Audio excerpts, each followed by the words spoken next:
introducing very charming, very handsome Cliff G. Take it away, man. Have some fun. All right, Sam. Hey, everybody. I'm Cliff Gooding. I'm a grateful alcoholic.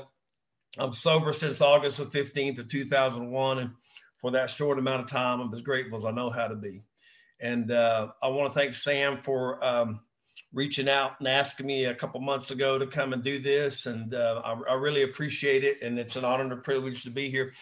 I've learned some things about myself during this whole weird, perverted version of Hollywood Squares that we play here every night. I never was much on this 13th step and stuff, but I have discovered that since we've been in COVID, I'm kind of a 14th stepper. I like to watch, so I just kind of scroll through. And I have to say that this is one of the best looking bunch of sick people I've seen in some time. So congratulations on that. And it's an honor and privilege to do anything for Alcoholics Anonymous. This topic of emotional sobriety, as we're hopefully transitioning out of this pandemic that has kept us somewhat immobilized over this last year or 14 months or 30 years, however long we've been here, it just seems like it's gone on forever. You know, I was thinking early on when all this happened, when we went into lockdown and then Zoom came about, you know, the whole world locked down. And I remember when I was in area service here in Oklahoma, when I was the area chair, the big deal coming out of GSO was the internet friend or foe. And everybody was scared to death that AA was going to be tanked because of the internet. And then suddenly we have a pandemic, the world closes and it opens up to us.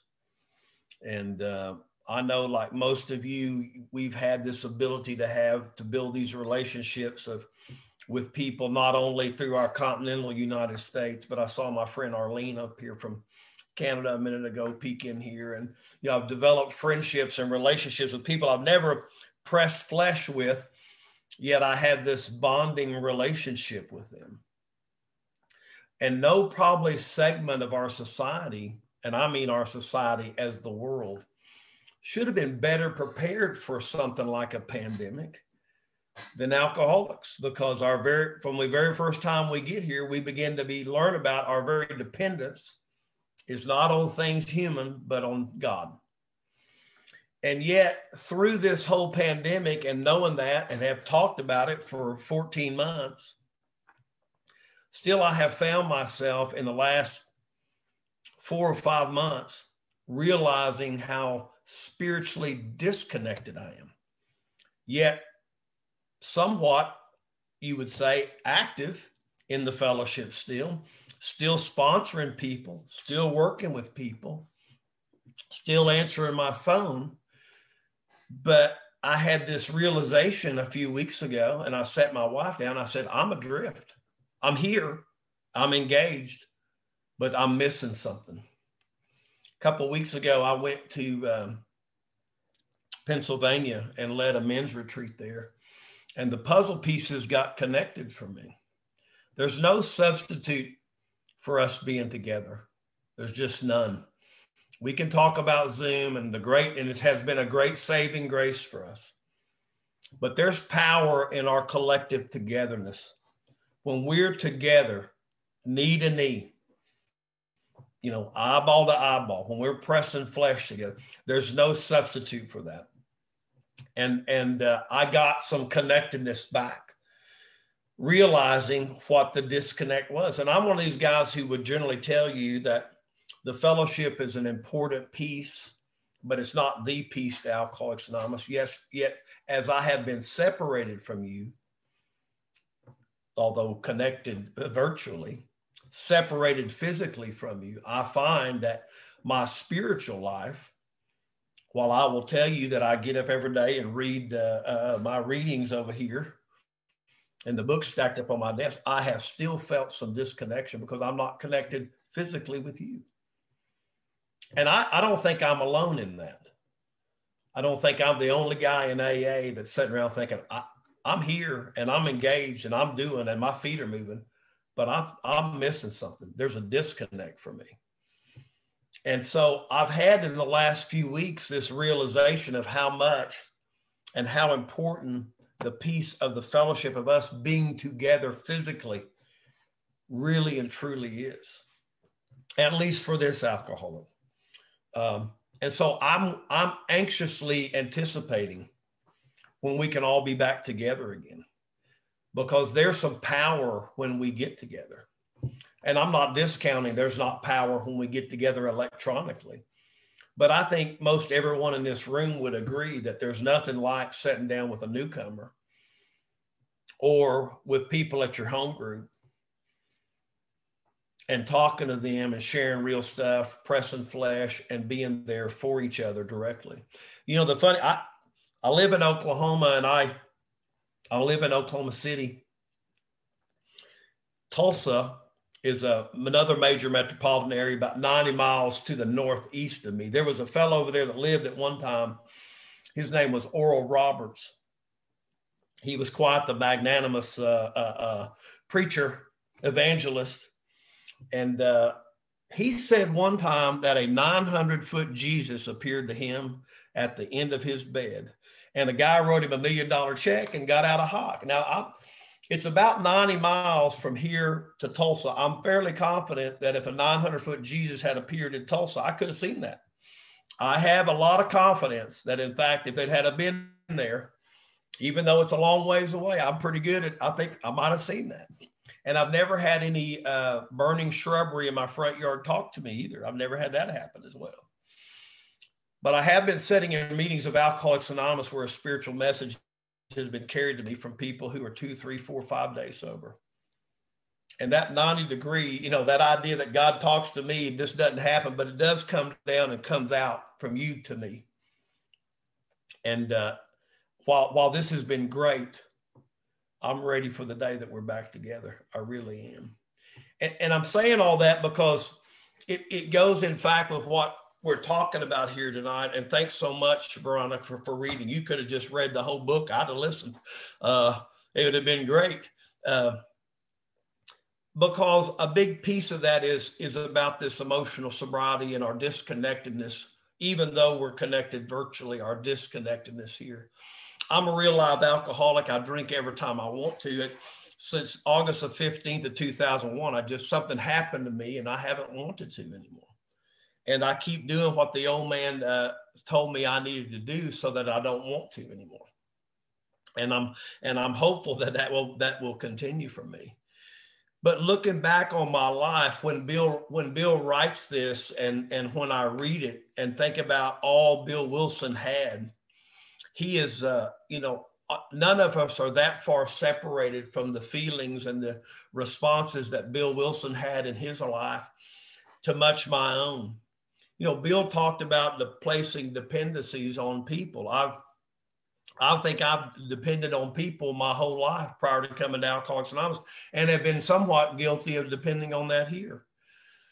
I'm a guy that would assign roles to people. I mean, I would meet you, and within the first 27 seconds, I've assigned you a role, and I know what that role is. And I'll use my friend Caroline because she's been my mark before, so she's used to being my mark in this. And if I were younger and I met Caroline, and within the first 27 seconds, I will evaluate Caroline's long-term prospects.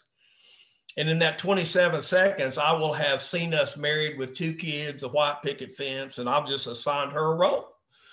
And that's her role.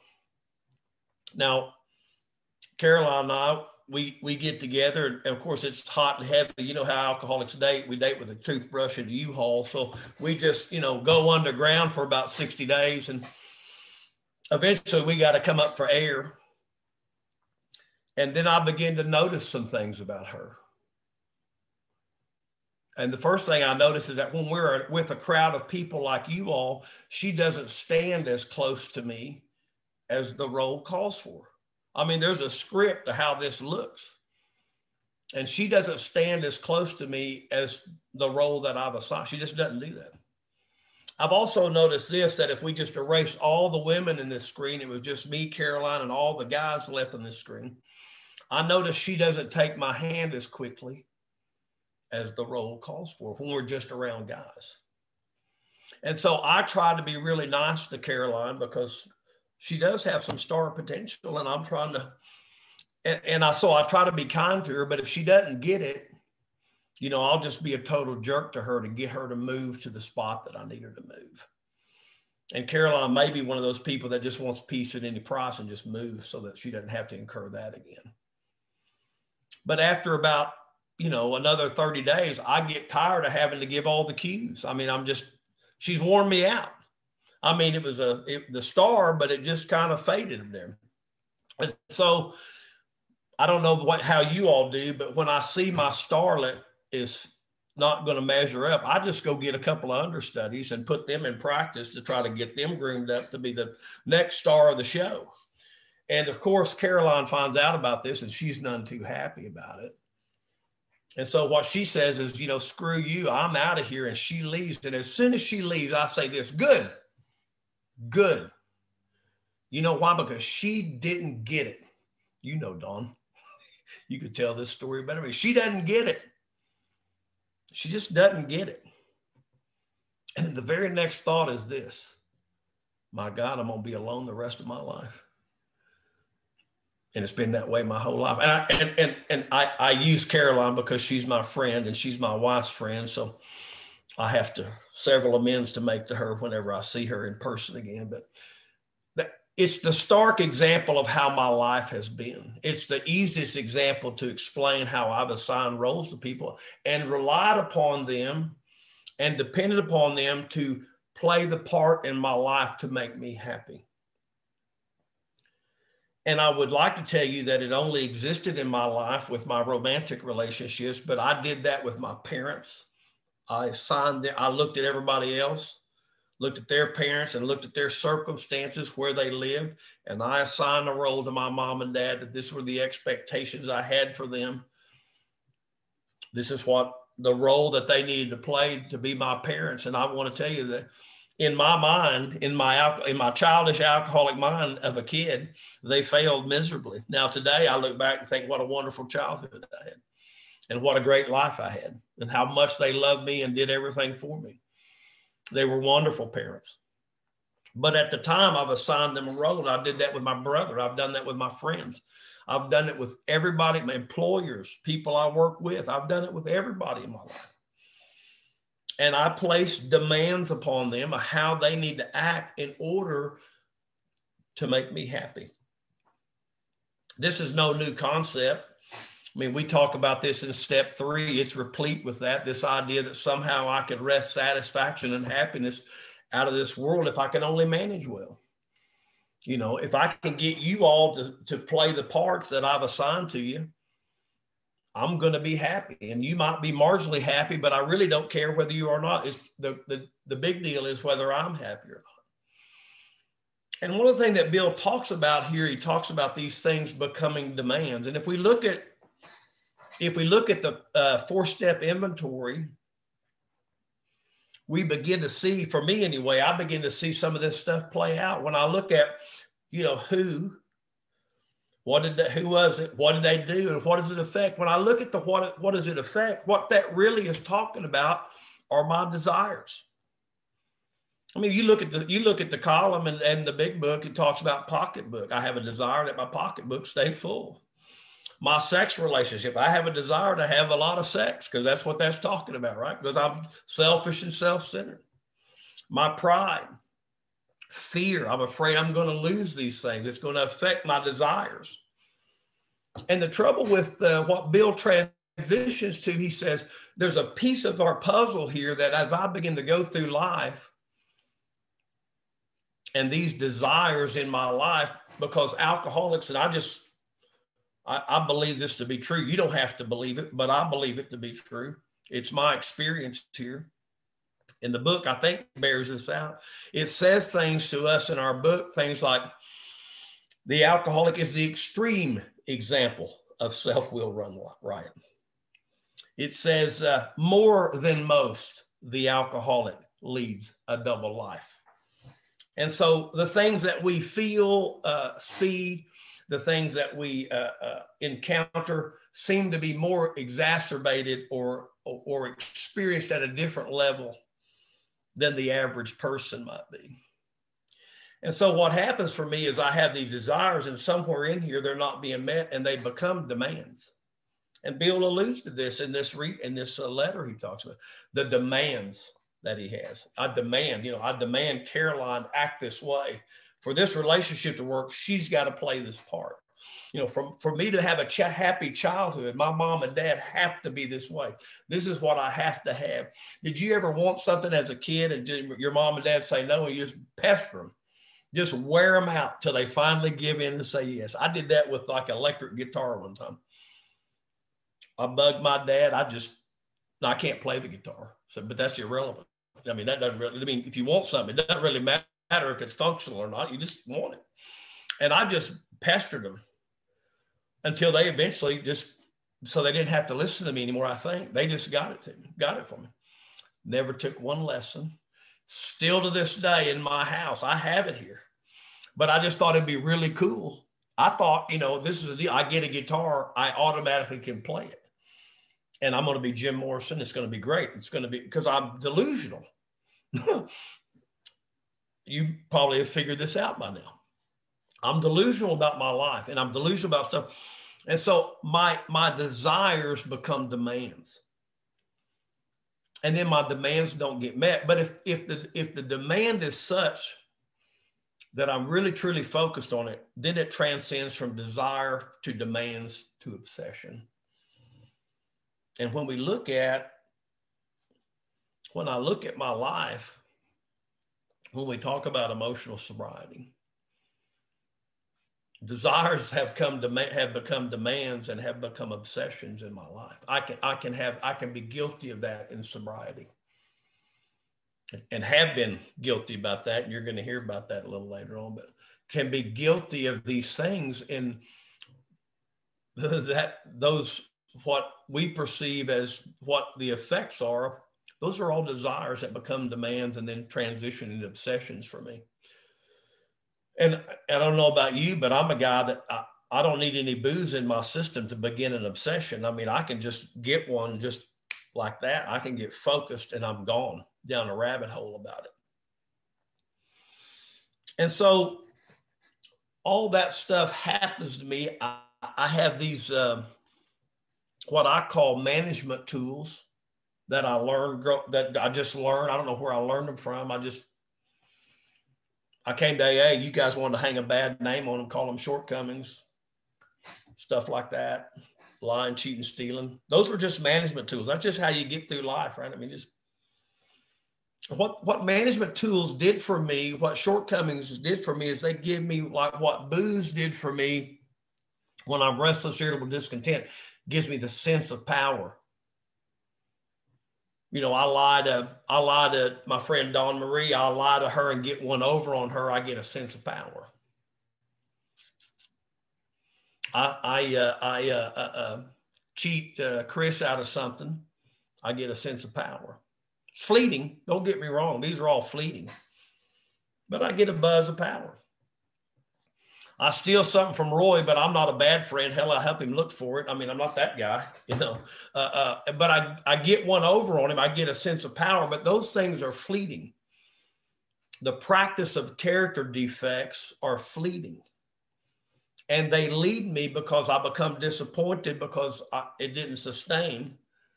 Just like I get disappointed in you people when I have demands on you and you don't live up to those, I become restless, irritable, discontent again. It's again the vicious circle of my life. And then I remember when I was 11 years old under a big old weeping willow tree in Oklahoma, my brother and I drank a big old can of Country Club malt liquor and no more restless, irritable, discontent. And whether consciously or unconsciously, every time I hit restless, irritable, discontent, what we refer to, what triggers the obsession, what Dr. Silkworth talked about, consciously or subconsciously, I think about the ease and comfort that comes with the first drink, and I'm off and running again. I don't know the real problem in my life is that I lack power, because I'm running through life trying to manufacture power headlong and don't know that. And I learn all these management tools, lying, cheating, stealing, how to survive, because I'm not I'm childish, I'm selfish and self-centered. I don't know what the real problem is. I don't know the real problem. I wash up on the shores of Alcoholics Anonymous, and, the old man began to get me in the book and get me in the steps, and my life began to change. And I began to get sobriety, and I began to get an opportunity to live a different kind of life. And in a different kind of life, prior to, one of the things that has been a bedevilment in sobriety is letting go of old ideas. Absolutely. And when we talk about emotional sobriety, when we talk about steps 6 and 7, old ideas play a dramatic part in how I get to emotional sobriety. We talk about in step 4, we talk about principles, and we say one word and we move on. But principles are the old ideas that I bring into Alcoholics Anonymous. Every time I do a men's retreat, not that this is any kind of scientific poll or anything, but it's my poll. So I'll ask the people in attendance is, how many of you men here have done a real live, thorough principle inventory? How many of you have taken your old ideas, listed them out, what governed your life, and looked at them and say, is this true or not? Because this is what old ideas are for me. These are what principles are for me. When I was in college, 1977, 78, somewhere in there, I took a computer science class. Now, computer science at that time, they gave us this stack of cards, and you remember, Gigi, and we had to punch holes, and you put them in a card reader, right? And it read the cards, and over here, out of this big deal, the printer spit out these folded papers that would be stacked this high, and that would be your program. If you did it right, you get this. So if I was frozen in time after I took a computer science class in 1978, and suddenly in 2021, I'm dropped into a Windows 12 world, and somebody hands me this little laptop and says, hey, here's your computer. Well, I remember computers taking up a whole room. We didn't have any kind of laptop. What the hell? You had to go to the computer lab where they house that thing, that monster, and go over there. And so if I become awake in 2021 and somebody says, hey, this is a computer, and you can turn it on right here, and there's some programs on here you can open up. The first thing I'm going to ask is, where's the card reader? Because my idea about computers is that I have some cards and I need to put them in the reader so that I get a program on the other side.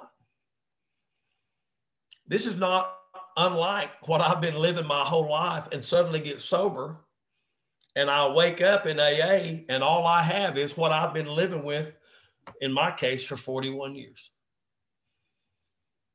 And I'm looking for the card reader when I get here. One of my old ideas were men don't cry. I know. But some of the men here in this room are going to know this is the fact you're crying when you're a kid and somebody looked at you and said, I'm going to give you something to cry. Be quiet, or I'm going to give you something to cry about. So we just be quiet. Maybe the women too. I don't know. And so what I learned is men don't cry. Now, let me tell you, the first time I'm in an AA meeting when I was about 2 days sober and some man just starts weeping, I get really uncomfortable because men don't cry. And they really don't cry in front of this many people. Now, we know that we cry I'm liable to cry tonight. I don't know. But what I know is that old idea brought from a card reader world, dropped into a spiritual world, won't work because it's not true. That old idea is not true.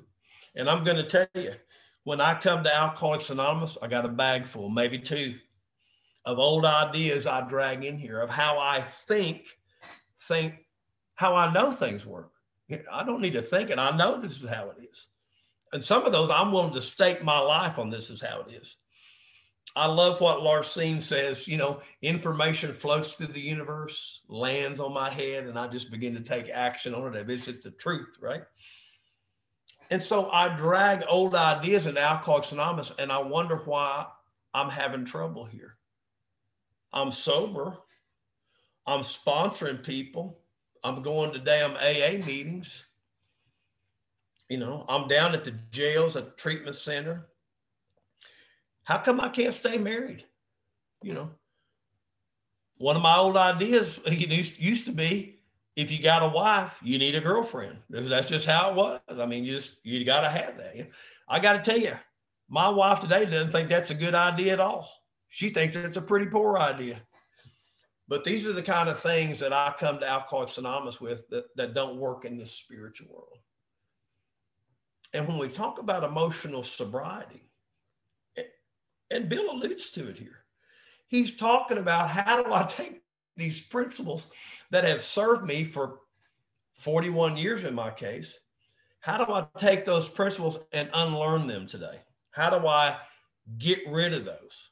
This is 4-step stuff. This is 5th-step stuff. This is 6 and 7. When I got to step 6 and 7 in the big book, my God, they had spent 50 something pages on step 1, you know, then 15 or 16 on step 2, 4 or 5 on step 3. My God, you get to step 6 and 7, 2 paragraphs.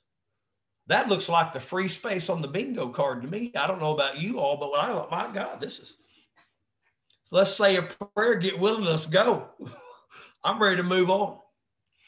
And what I can tell you about that is that has been where I've spent my life in Alcoholics Anonymous, a big chunk of it, because that's the place where I get to realize the old ideas I drug in here don't work. I need to go back to 4, and I need to look at my principles. I need to look at my old ideas. I need to set those out on paper. Here's the principle. Is it true or false? Is it true or false? Because I may not have a resentment against it yet. Right? I mean, is it true or false? If the principle is false, you know, I need to go through the rest of the inventory and look at it. What has it done to me? You know, what did they do? What does that affect? Then I begin to look at my desires, my demands, and my obsessions that have come about as a result of me acting upon these old ideas that I've drug into this spiritual world that I'm trying to live in today. And I wonder why I'm still having trouble with the bedevilments. I wonder, why am I still having trouble with personal relationships? I'm doing all this stuff in AA. My God, I'm the best example of an AA cheerleader you can find. Why am I still having trouble with people? Why is it when I go home, I still have some emotional upheavals? I look at my life and I get sad. I look at my life and I get depressed. This is what Bill Wilson's talking about here. Why is it that I'm encountering the bedevilments from page 57 in my sobriety? Why is that? And it's because I'm still running around here looking for the card reader on all my ideas. And I have to come face to face with those, and I have to really get them on paper to determine, what am I doing? What are my beliefs here that are causing me consternation? And listen, this is going to look different for everybody. This is not a cookie cutter.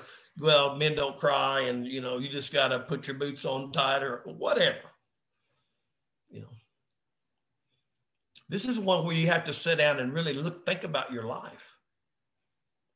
You know, the book talks to us that nothing counts but honesty, thoroughness, and honesty. This is a piece of our life that sometimes it's hard to rip back the bandage and look and say, what do I really believe in? Why is it that I can't stay in a relationship? What about that is causing me consternation? What are my beliefs about that is causing me so much trouble? Why do people look at me and just walk away like I've got 3 heads? I mean, what is that? When I begin to really look into the principle, and I'm going to tell you when I began to really look into principle inventory in my life, I was about 7 or 8 years sober, active in AA, just active. I'm going to get something for you because you need to see it.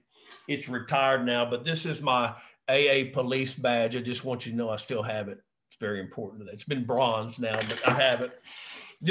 I just got in AA.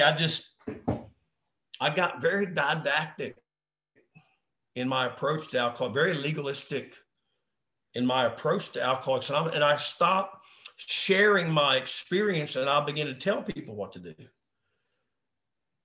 And I'm a disunifier. I'm a big time disunifier. I'll talk about that clubhouse. Don't go over there. They don't do it right. There's nobody over there. They're all non-alcoholics. All they do is don't drink and go to meeting. I mean, I'm a disunifier in AA, thinking I'm doing right. I came home one day, and I'm busy in AA. I mean, I'm the chair in our area conference. I'm the alternate area chair. I'm sponsoring, 10, 11 guys. I mean, I'm making a name for myself in a damn anonymous program. Just know that right up front here, man. I love what my friend Bill says. I know Bill's been here, Bill C out in California. I love what he says. We come to AA wearing the clown suit. And when we get here, we take it off, but we don't throw it away. We hang it in the closet because we're going to need it again. And I came home one day, and my wife sat me down, and she said, "I don't know you." Now you need to know this. When in my drink, at the end of my drinking, my wife had thrown me out of the house several times. Probably not a big shock to anyone. But at 8 years sober, 9 years somewhere, she sat me down one day after work, and she said, I don't know you. You're physically sober, but you're not emotionally sober, and you're not spiritually sober, and I don't know you, and we're going to have a sober home. She's a black belt Al-Anon, by the way, if you hadn't figured this out yet. And she goes, and we're going to have a sober home. So you have to go until you can figure that out. And at 8, 9 years sober, I'm packing a bag one more time. Mr. AA is packing a bag one more. I mean, I'm somebody in AA. I want to say, do you not know who I am? I mean, my God. This is the Bill talks about humility. This is the opposite of humility. This is the ego.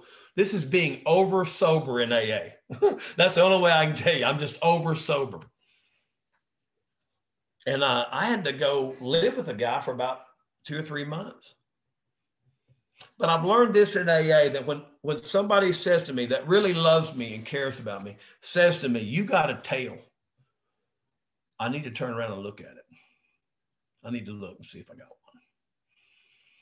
And I remember that night sitting down with my sponsor. Have you ever said something to your sponsor, and the minute the last syllable comes out, you think, maybe he or she didn't hear that. I could just change subjects and we could just go right on. Or say, let me just grab that and get it back, and he probably didn't hear it. I'll just move on. I had this moment when I'm saying to Don, and I say something I hope none of you ever have to say. Or if you have, I hope you never have to say it again.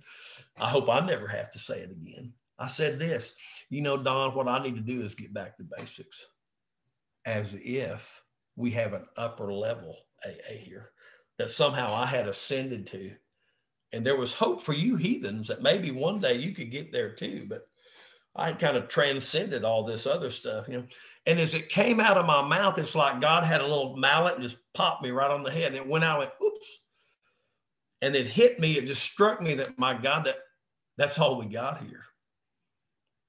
All we have here is basics. I mean, all we got is trust God, clean house, help others. That's it.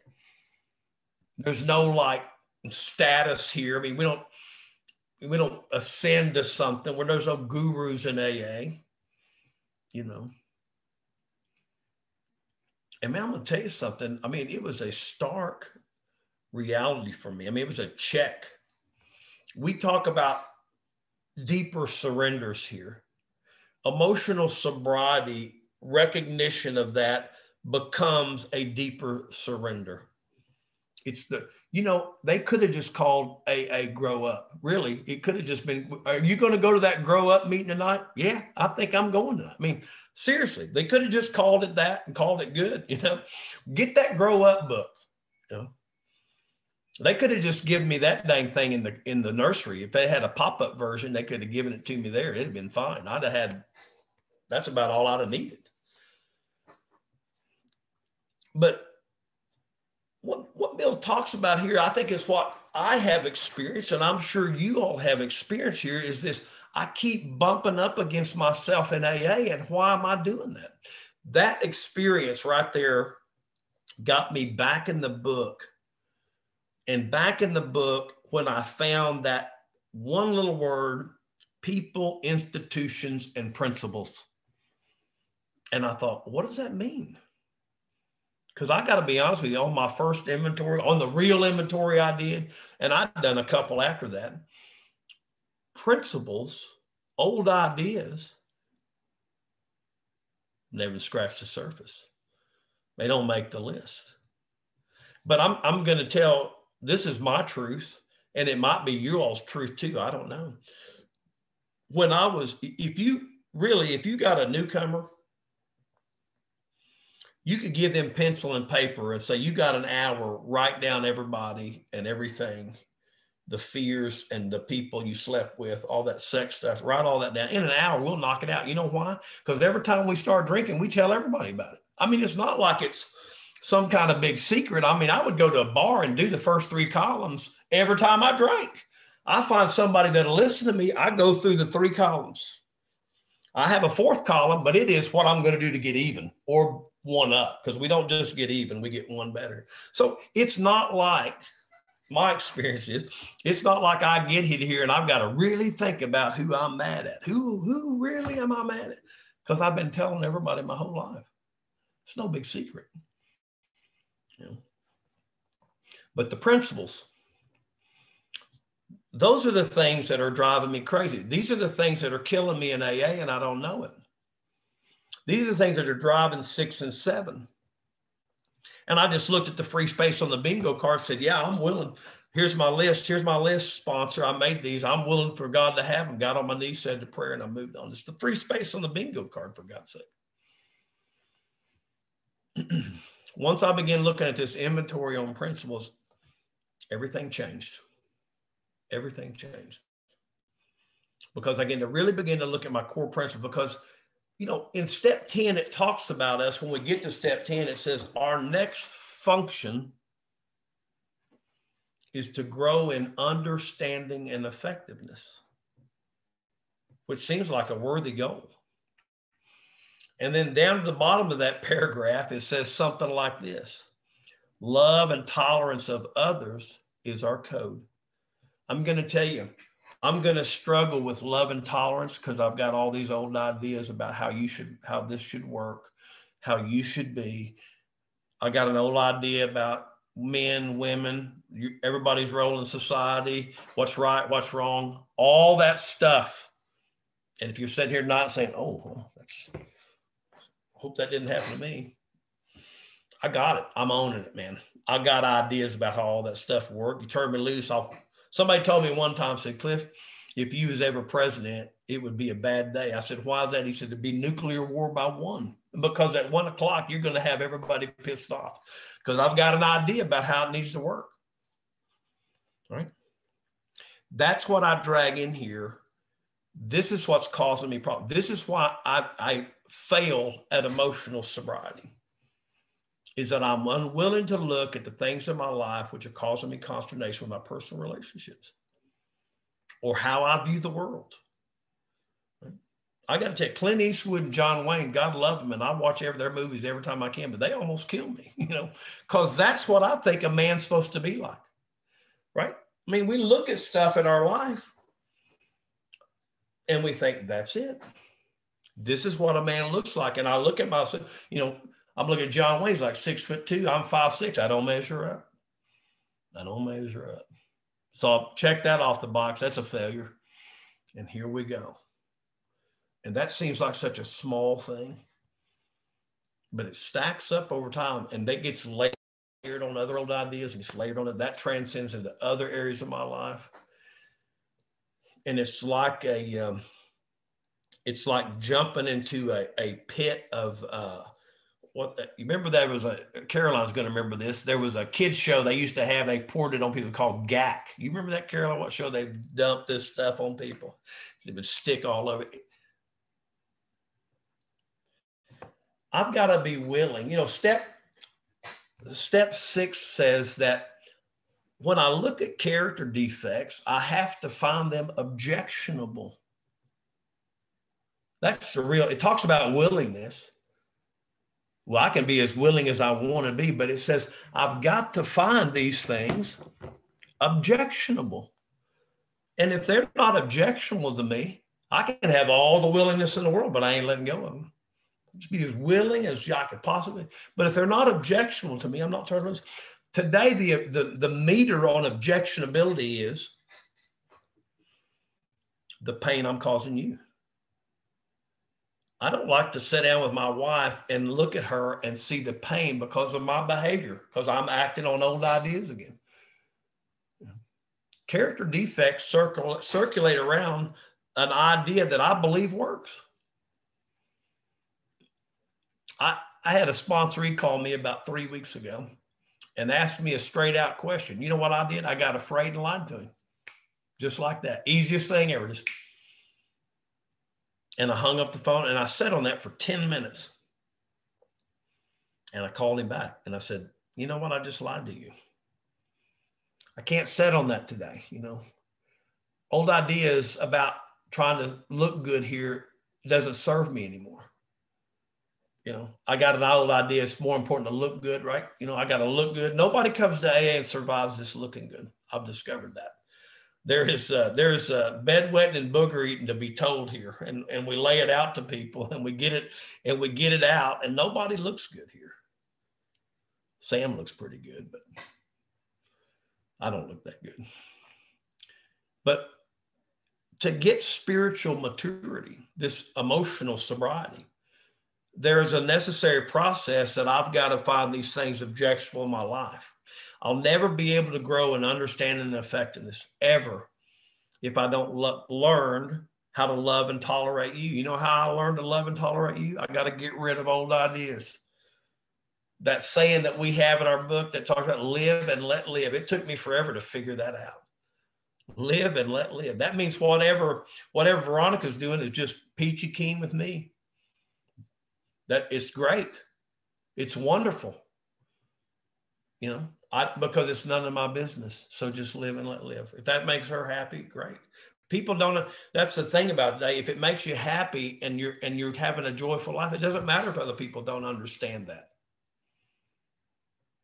Does it make you, are you chasing God and are you happy? Right? Am I seeking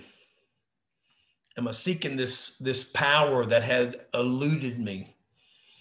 Am I seeking this thing that has entered my life? When I think about that, and when I think about God as I understand him, who has entered my life, as if I could have kept him out to begin with, who has entered my life, and I have acquiesced in something that was the truth all along, as if there was any will other than God's will. As if I had any kind of choice in that matter. But I like it that we let us think we do, and we acquiesce to that in step 3. Yeah, well, I'm willing to turn my will and my life over to something that's already got it. Right? I'm willing to do that. So I've got to be willing to look at these old ideas in order for me to obtain an emotional sobriety. And I'm going to tell you, this is step 10 tells us this when it talks about how we maintain our spiritual condition. It lays it out for us there. We watch, we turn, we pray, we go to somebody else, we mend if necessary, and then we turn our thoughts to somebody else with him. It tells us that there. It says it should continue for a lifetime. And I'm a believer that this, looking at my character defects, looking at my old ideas that stem from those, the character defects that stem from my old ideas, It is a continuing process of what Chuck said, uncovering, discovering, and discarding those. In and of myself, I have no ability to do that. Our 12 and 12 says, prayer and meditation coupled with self-examination builds an unshakable foundation. And I don't know about you, but I've had to deal with some heavy stuff here. Just life, looking at old ideas and coming to grips with some of those that this ain't true. This ain't working. I need an unshakable foundation. I don't need something that's shifting on the sands. I need to know that that promise is a reality in my life. I need to know that if I continue with self-examination, if I continue to uncover, discover, discard, to go to God and ask him to help me on the specific old ideas of my life that are the card reader stuff that's killing me. It is my experience, and it is absolutely my belief here, that in God's time, those things come to pass and they are removed from me. That I get this upheaval of emotions and attitudes, they get rearranged in my life. And what happens for me is that I get to live this really good life. That's not to say that I just told you when I started this, that I've had this awakening, that even though I've been here going through the motions, for the last several months, I've had this disconnect. And I can tell you everything that I'm doing, except I'm not sitting knee to knee with you. I've done everything but that. And I believe that's the missing piece. I know that's the missing piece of my puzzle. And thank God we've got this. I might have just gone off into orbit months ago. Thank God we've got this. Amen. Pass the baskets right now, right? Thank God we've got this. But there's the truth of the matter is, and the point, the idea of how I've been able to survive here is to come here and tell you the truth. It's always fascinating with me when I hear speakers talk that get sober, and it's been nothing but unicorns and lollipops for them ever since they've got sober. And, that's just not my experience here. I always think of them as snake oil salesmen, that they're trying to sell a bill of goods to people that's just built upon a lie. Because from the very beginning of our book, it tells us that we have to perfect and enlarge our spiritual life for the certain trials and low spots that are ahead. And I'm just happen to be in a bit of a valley. But today I recognize what it is. And today I recognize that I've got to get back to you people as soon as I can. I've got to get back to you. I cannot sustain, this is my belief. I won't sustain sobriety if I don't get back to you soon. I just won't. I'll get so disconnected. I'll be so disheartened. I believe that to be true for me. Anyway, I'm about out of steam, I think. Some of you are probably really glad. Sam, thanks for having me. I love y'all. Thanks. Buddy, you're not even remotely out of steam, Cliff. Come on, man. We're just getting you going, buddy. Hey, I feel like we have a lot more in common after that talk. We both have a Southern accent. We both bought a guitar, got our parents to buy us a guitar, and we both get uncomfortable when Scott cries. That's right, man. I hate that when he cries. He chokes up. Somebody drops something, he cries. I just hate. Yeah, that's right. Yeah, I'm just kidding, man. Hey, so this is how we do this. You pick on a couple people to start us off, and then we'll open it up. Great. Well, this is wonderful. So we're going to start with whoever down here, Connie or Stephen, whoever wants to talk in that crowd down there, because you're right on my screen. So or you both. get to kick us off, or both of you. Yeah.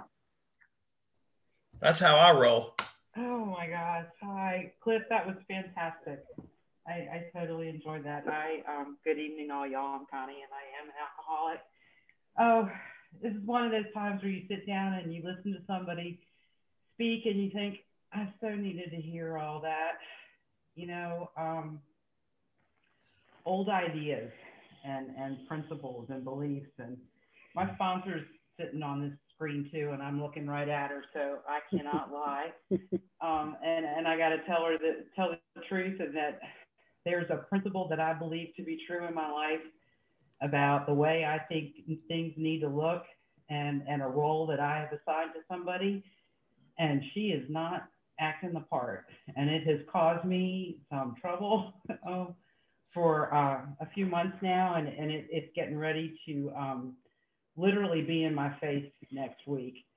And just listening to you, and I have not, you know, that idea that it has to be objectionable before you're willing to let go of it. To me, it's been a justified resentment, and I'm not willing to let go of it yet. And that's been my problem. And I'm sitting here listening to you, and I'm thinking, just how uncomfortable am I going to let myself get? You know, how much of my life am I willing to let be affected by this principle that I have, this old idea I have, this belief about how things should be, how somebody else should act. And apparently for the past couple months, I've been hanging on to it with claws, you know, and uncomfortable. And I don't know what it is that for me that, you know, is going to make me say, okay, I've had enough. I don't know why that willingness isn't there. I guess have not gotten uncomfortable enough. I think it's a justification of an old principle that I'm hanging on to. And just listening to you, you know, really made me sit here and think about that, the truth in that statement, that it's more than just willingness. It's the recognition that something has become objectionable in your life. And, you know,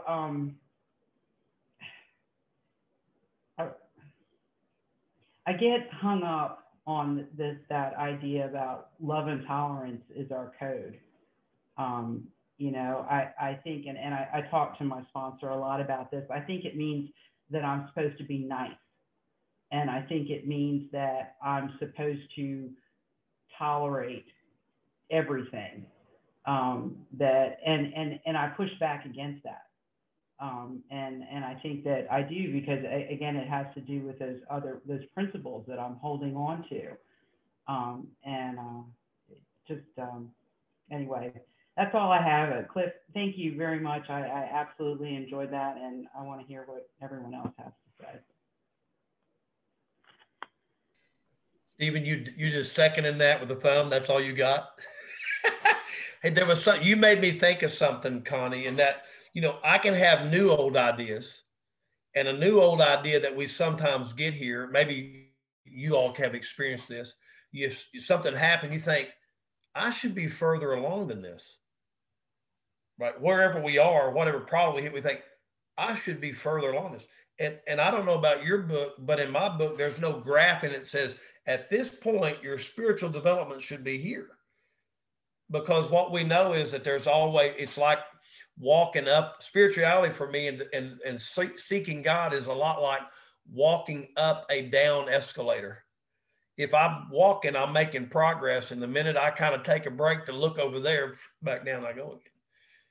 And you made me think of that. So that's we can develop new old ideas, just like we can have wreckage of our future. You know, we just develop that stuff here. So I got to be aware of that. Gigi, what you got for us? Yeah. I don't see any other ones on the screen. My name is Gigi, and I'm a grateful alcoholic. Actually, it's the first time I've come to this meeting, even so I knew about it. But today my timing worked out.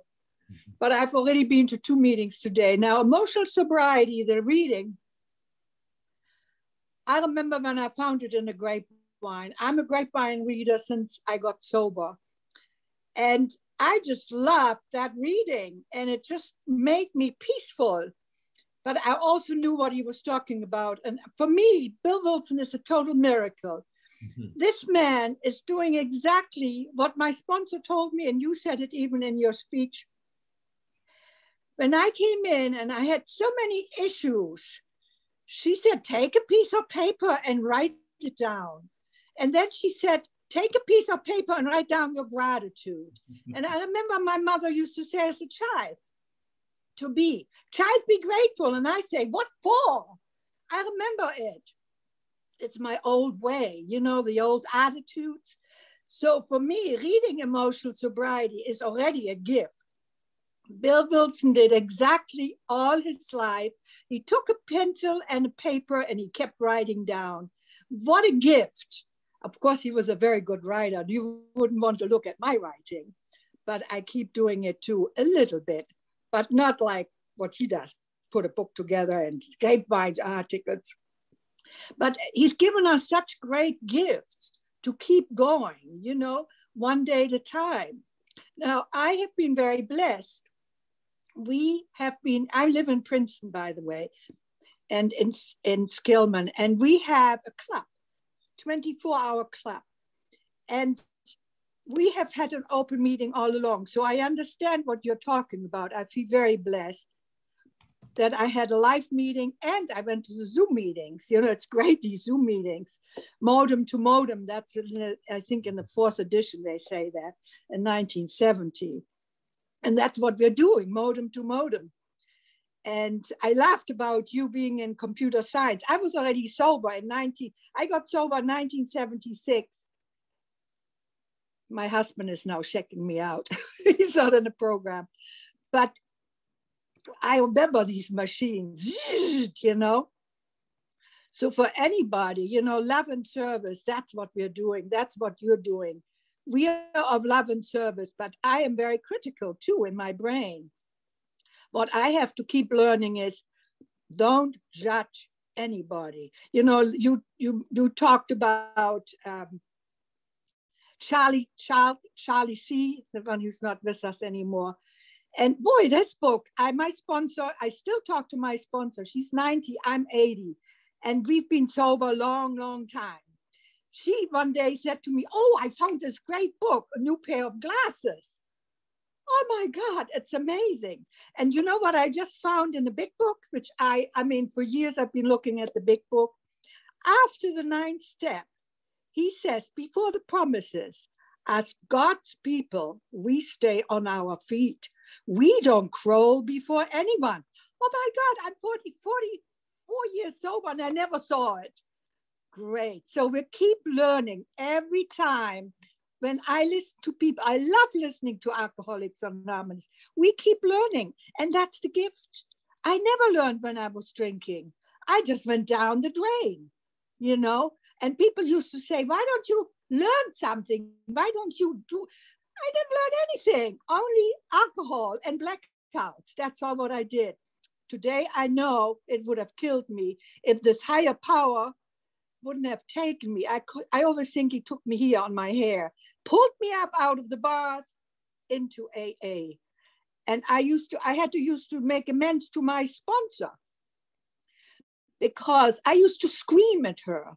I say, you're telling me what to do. You're talking like my mother, blah, blah, blah. She's German too.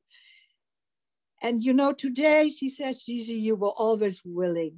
And that is a gift. The willingness to keep coming back, the willingness to raise your hand, the willingness to listen.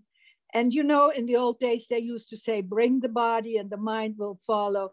And you know, it doesn't matter how many years you're sober. I still bring the body and the mind still follows. And that is the joy of living. The joy of living, and that's what I have today. My husband, by the way, is not in the program. I was 4 years sober when I met him, 6 years sober when I got married. And I went in the biggest depression I've ever experienced. And my sponsor, thank God for sponsorship, she picked it up. She said, Gigi, I was so paranoid. She said, you need therapy. So I had to do my first, fourth, and fifth real truthfully in therapy. And I found out I have this tremendous fear of abandonment. And that is what the emotional sobriety tells me. It's my fear of abandonment. Today, I am not abandoned anymore. I have my higher power. I am sober. I have Alcoholics Anonymous. One hand in AA, the other one in my higher power, or the other way around. One hand in my higher power and in AA. I'm okay today. And I'm very grateful and I love you all. Thanks for letting me share today. Thanks, Gigi. All right. Well, So let's we have any raised hands? Just raise your hand if you want to share. Ooh, Jay White. Jay White.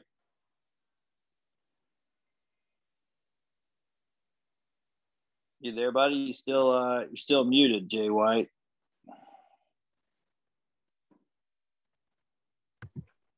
Can you hear me? Yeah, there you go. Yeah, how are you? I'm Jeremy. I'm an alcoholic and an addict. Jeremy.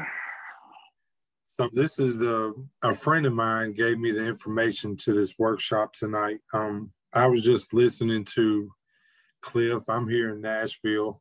So a lot of my spiritual experiences come from prison because I did 22 years. And I just recently got out, and I realized that for me,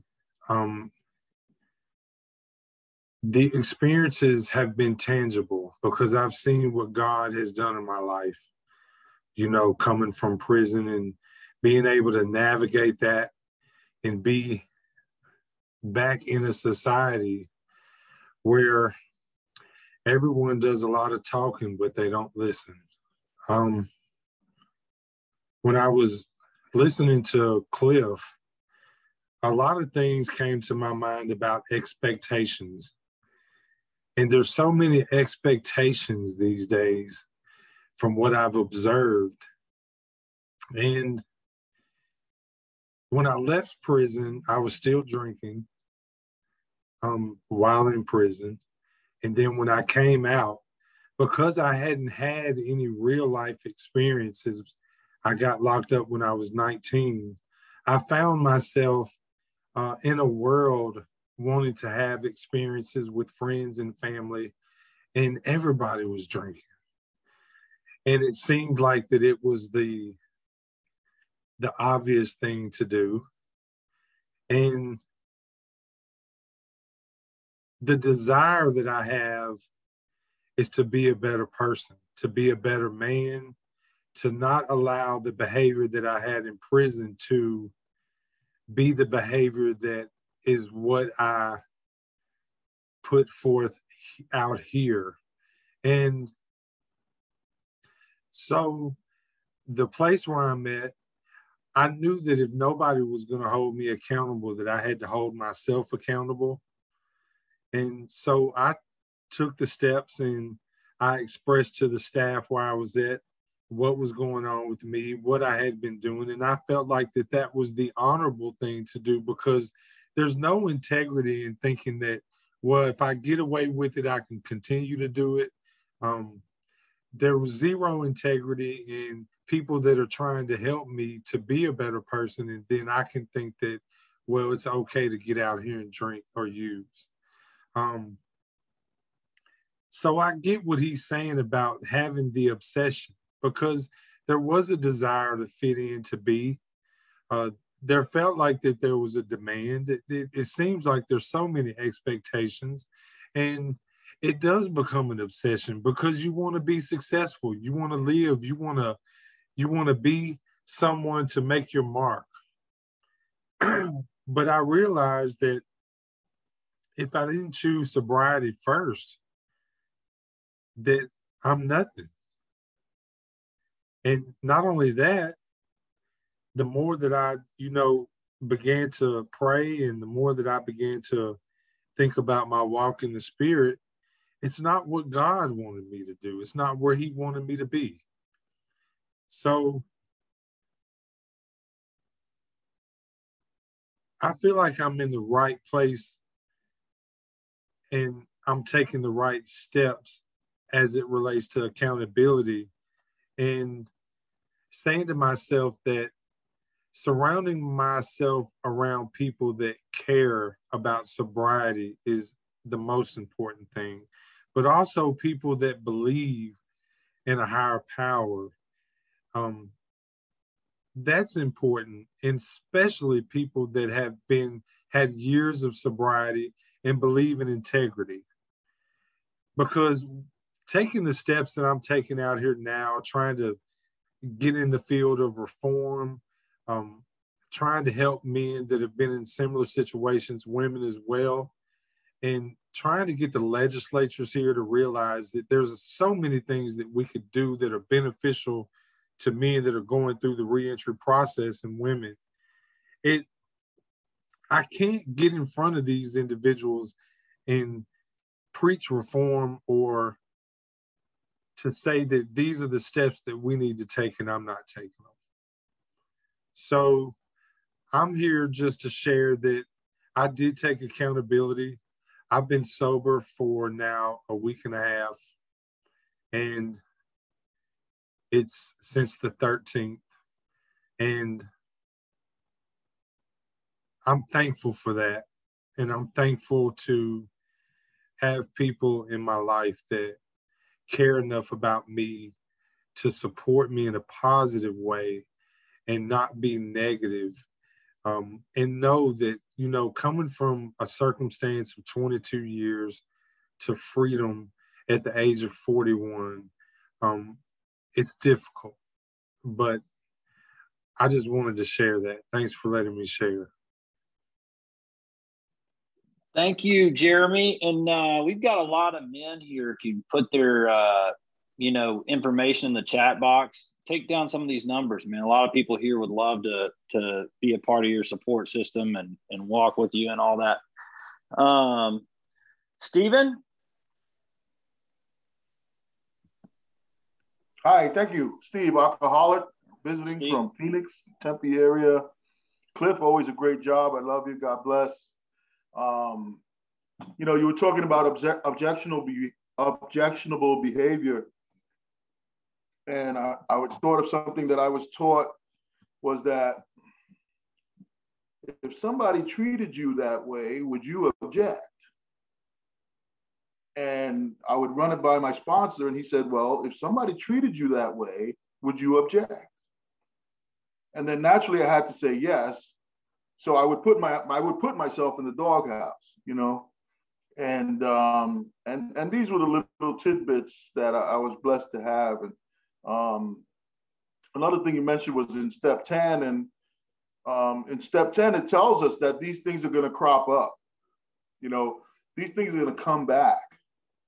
But now we have the experience of the previous 9 steps to help us pay attention to what's going on, you know. And, as far as emotional, all these things relate to the emotional sobriety because, I expect things to go the way I expect them to go. And so I just really love listening to you. You always do a great job. I wanted to say hi and God bless. And that's about it. Thank you, guys.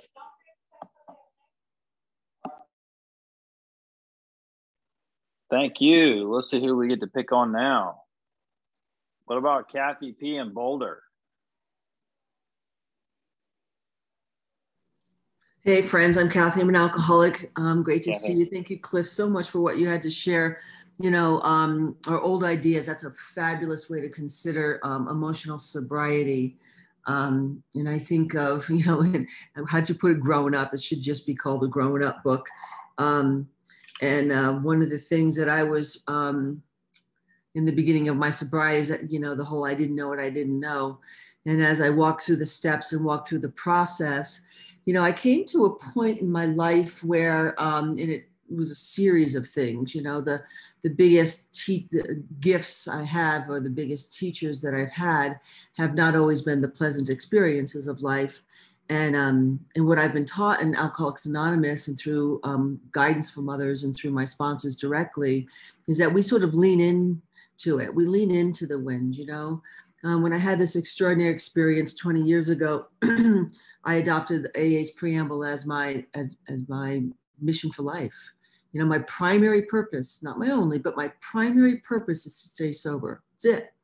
And to help another alcoholic to achieve sobriety.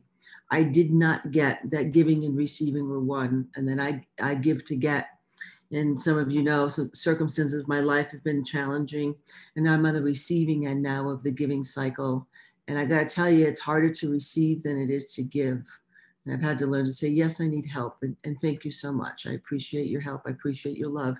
My mother, God bless her, my 91-year-old mother lives in Connecticut. And she called me on my drive home from work. And I was, she knows what's going on. She said, honey, do you need any money? I said, no, Mom, I'm okay. She said, can I send you $100? I said, no, Mom, yeah, I'm okay. I don't need $100 from you. My 91-year-old mother wants to give me $100. But you know, if that $100 comes in the mail, I'm going to send her a thank you note and say, thank you, Mom. I love you. Thank you so much. And so it's hard to receive. And so my emotional sobriety now is to say thank you when I receive. So thank you for listening. What about my buddy, Matt King? What's up, Matt King? Hey, everybody. Thanks, Sam. I'm Matt. I'm an alcoholic. And Veronica, thank you for that lead. My goodness, there's 100 people here, and I thought, well, this meeting is all for me, because that's exactly what I needed. And Cliff, I've never heard you speak, but my sponsor should have told me I needed to keep my clown suit and get the blue suit. I didn't get that on the memo when I came in. I stopped drinking November 15th of 2000. Sam got sober. I got sober September 15th of 2012. And the difference was I stayed in Alcoholics Anonymous and kept my alcoholic mind. And I just wrote down all of those principles that I lived by made me sicker and sicker and sicker. And I kept, my last hostage left in 2014. So I was 2 years stark raving sober. And what happened was my real bottom. So I don't have to have alcohol to be an alcoholic or to die from alcoholism.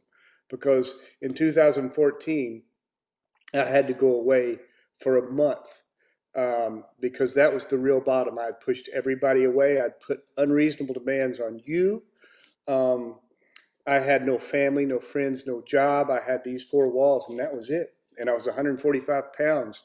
And so what I learned was the consequences would not keep me sober, and that I had zero principles. I was a child, and I was in my mid-40s. And so I'm so grateful, because all I had were these meetings and being knee to knee with people. And I didn't speak. I didn't say a word. I couldn't. The first time I spoke, I laughed and I started crying in a meeting because I didn't know anything. And I still don't know anything. I feel like a newcomer today. And these principles that I'm trying to live by, I had, it takes a different bottom for all of us. Well, for me, it just took every single thing I'd ever built in life, and all of my thinking being completely deconstructed. And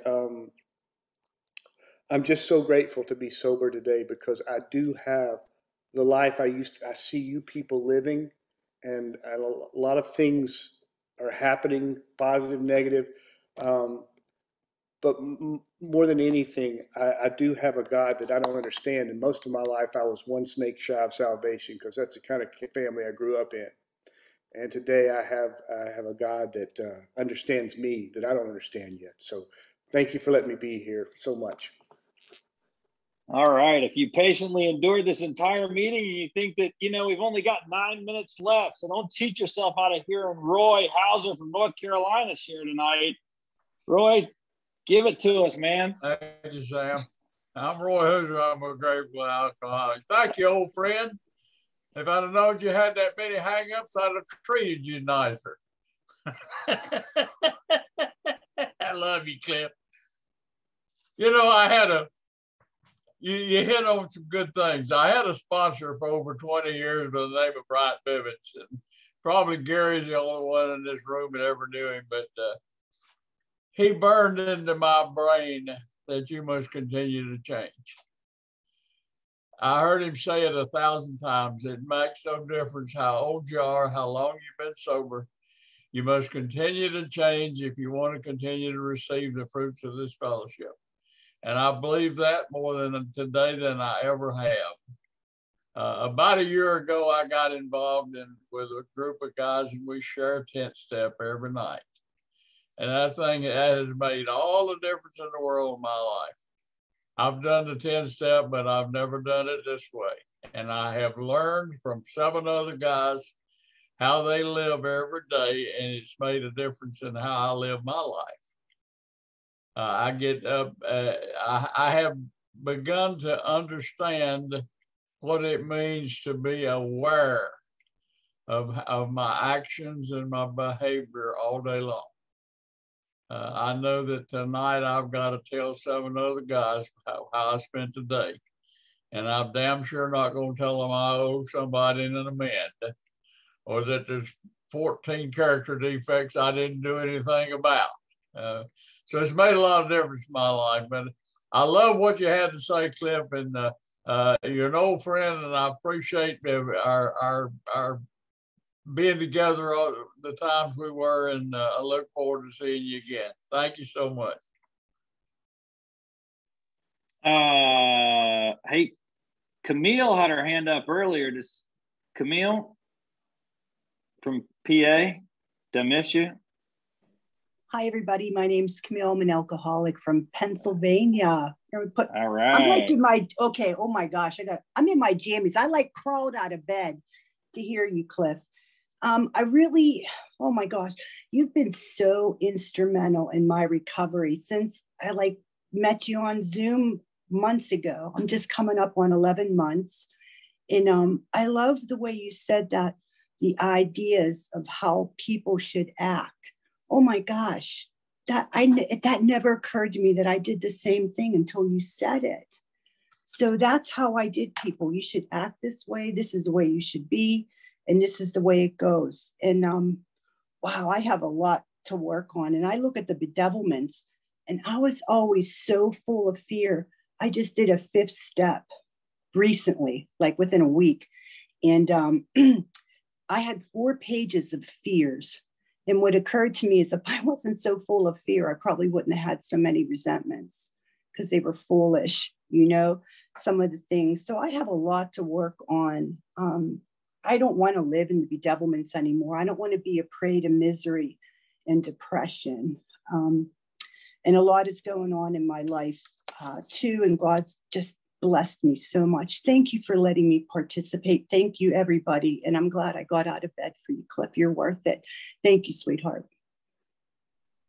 All right. I feel bad about saying that thing about Scott earlier. I was just kidding about being uncomfortable crying. I love Scott. He saved my life. He's good people. I love Scott. I was just don't be a liar. Quit lying right now. I just letting you train, Cliff. Just stop. Yeah. Hey, what are a couple recent old ideas? This is a great thing. We've had a couple people bring this up. I inventory principles. I take my guys through inventories of principles.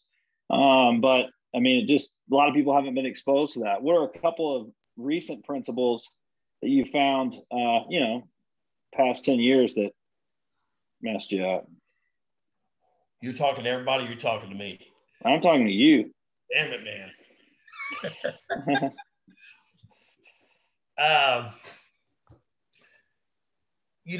I have some old ideas around money. I had some old ideas about money. And I thought that because I grew up poor. And I'll give you an example of, about 2 years ago, I bought 2 new suits. And when I bought them, Lori and I had got back from Italy, and I saw these suits in Italy, and they were really great. And I thought, I'm going to go back, and I'm going to go to the place where I buy my suits and see if she can find them. So I took pictures of brought back. She goes, yeah, I think we can find them. And they were it. They were perfect. And I got those suits made about a year and a half ago, I guess. Yeah, about a year and a half ago, because this October will be 2 years we're in Italy. I got them made, and I hung them in my closet. And they've sat there for however long.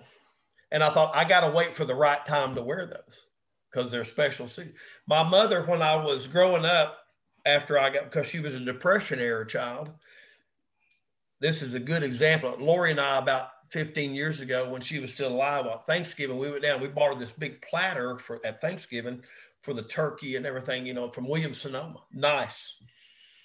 We got there Thanksgiving morning saying, hey, here's for the turkey. She said, oh, this is wonderful. And she had this room at her house, and she would put things in, and she would say, we're going to save that. And I have an old idea about stuff that I need to save. I get something because I don't know what it's going to be like tomorrow, so I need to save it. And I had to look at that kind of stuff about that specifically, about old ideas about I need to save this, I need to save money. I'm the guy that my wife would go do something. She would go buy 2 new pair of shoes and that thing, not thinking about it. I'll go look at a tie and collar and say, is it okay if I buy this? And so I had some old ideas about money and about things and about it's okay that not, I don't have to save every dime. The depression may not hit tomorrow. And if it does, I'll probably be all right. You know, I'm probably going to be okay. Seemed to me a lot of people made it out of it in the 30s. So I'm pretty sure I'll be okay. So those are the kind of old ideas that we think, well, I don't think much about that, but my behaviors I begin to look at where it transcends in my life. And things like that happen to me. And those get imprinted on us and we bring them in here and we just bring them in. And that's not a problem. You know, that's not one that bumps me up, but it's one that I have to look at and say, why do I do that? Why do I behave that way? Why do I go get something and say, I'm going to save that for special? I really like that suit. Lost 20 pounds here recently. So I had to go get it taken up today. And I told the girls, I said, I've never worn this suit before. I need you to take it up for me. So it's a good thing. But that's one, Sam. And, you know, the old ideas transcend so much of our life. And what might be an old idea for Lee or Jennifer might be something today that, you know, has no relevance to me. Something that happened to Ed when he was growing up and got imprinted on him and he's operated through his whole life like that. Maybe nothing to you and I because we've operated without that old idea. But it causes us to bump up and have the difficulties that the bedevilments talk about. I've had old ideas about women. I was exposed to pornography when I was a kid. I've had some old ideas about women that I had to really work on since I've been in AA. And because most of what I knew about women were not true. And so, but they seem true to me. And it gives me no great pride to tell you that, but that's just the truth. And it's been an ongoing process of uncovering further old ideas that have imprinted on me that I've had to relook at again and say, this is not true, and move on through that. So that's a couple. Beautiful, man. Thank you so much. So the way we close this out is we mute ourselves and go to our inner room, say the Lord's Prayer to ourselves, and see you all back here in a second.